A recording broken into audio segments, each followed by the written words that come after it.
Buenas noches. Vamos a hablar a partir de este momento del capítulo 6 de el diplomado, referente a lo que es la parte de instalaciones eléctricas en áreas clasificadas o en atmósferas explosivas. El objetivo de este capítulo básicamente es hacer una introducción al grupo de lo que significan las técnicas especiales para instalar equipamiento eléctrico en ambientes donde exista la presencia de atmósferas, bien sea de vapores y líquidos, polvos que pueden ser orgánicos, polvos de carbón, polvos metálicos, y también fibras, ¿verdad? Las cuales en un grado de concentración en una atmósfera determinada pueden llegar a ser situaciones de riesgo en donde al combinarse en un grado de concentración tal, combustible, que puede ser el vapor, el gas, el polvo o la partícula, con oxígeno, o con el oxígeno del aire, y en presencia de una atmósfera, de una chispa, ¿verdad? Con suficiente energía para que haga ignición, pues evidentemente puede causar una explosión, un incendio. Ahora, queda claro lo siguiente. En el caso de la atmósfera como tal,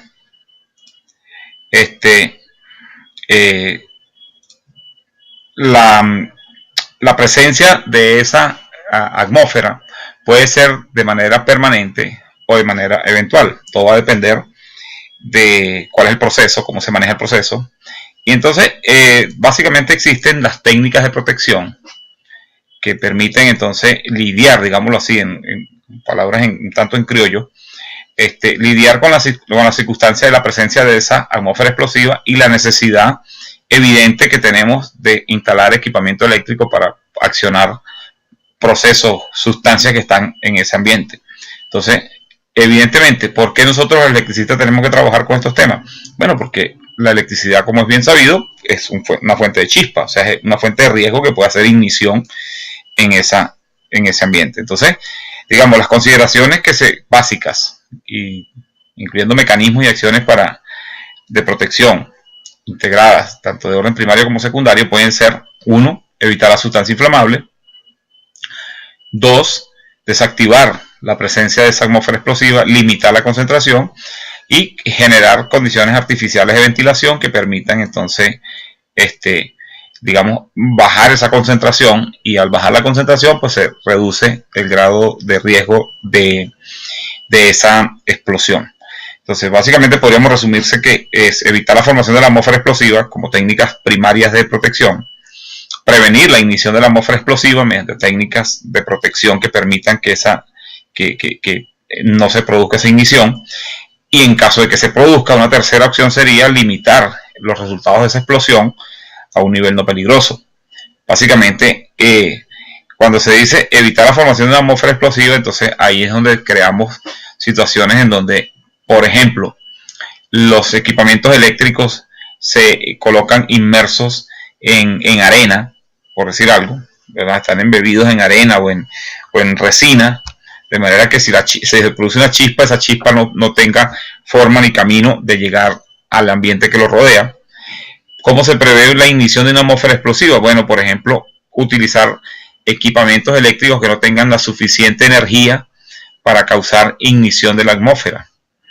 Eso se logra, por ejemplo, con una técnica que se llama seguridad intrínseca, en donde se utilizan valores muy bajos de equipos, básicamente de instrumentación, los cuales presentan valores muy bajos de energía y no permiten que se produzca esa ignición.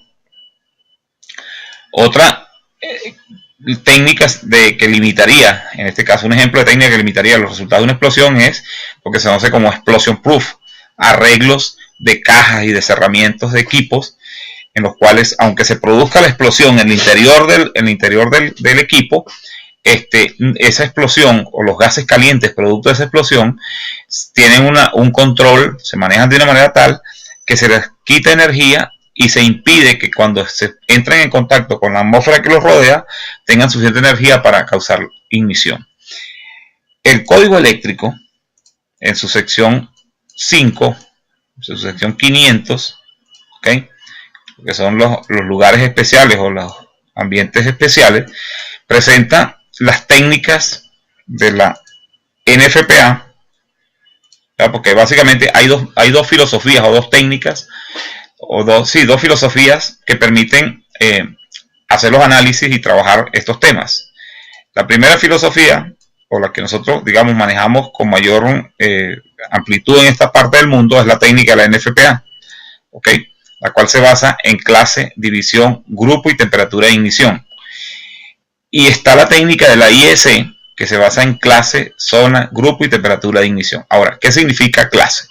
Clase se refiere básicamente a la naturaleza de la sustancia que rodea la sustancia, pues, que podría ser ignición eventualmente.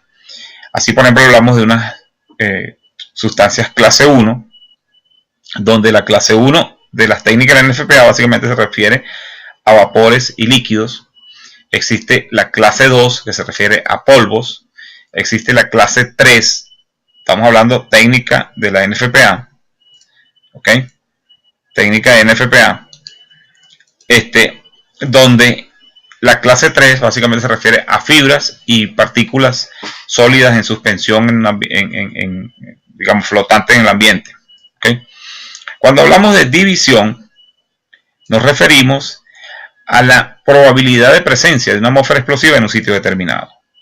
Entonces hablamos, en el caso de NFPA, división 1 o división 2. División 1 es la probabilidad de que esa sustancia esté presente de manera permanente en una zona debido a razones del proceso. Por ejemplo, un tanque de techo flotante o un tanque de techo cónico, por ejemplo, tiene venteos, y la boca de ese venteo pues permanentemente va a estar, porque es su manera de respirar. El tanque aspira, digamos, vapores o exhala vapores en función de los cambios de temperatura ambiente.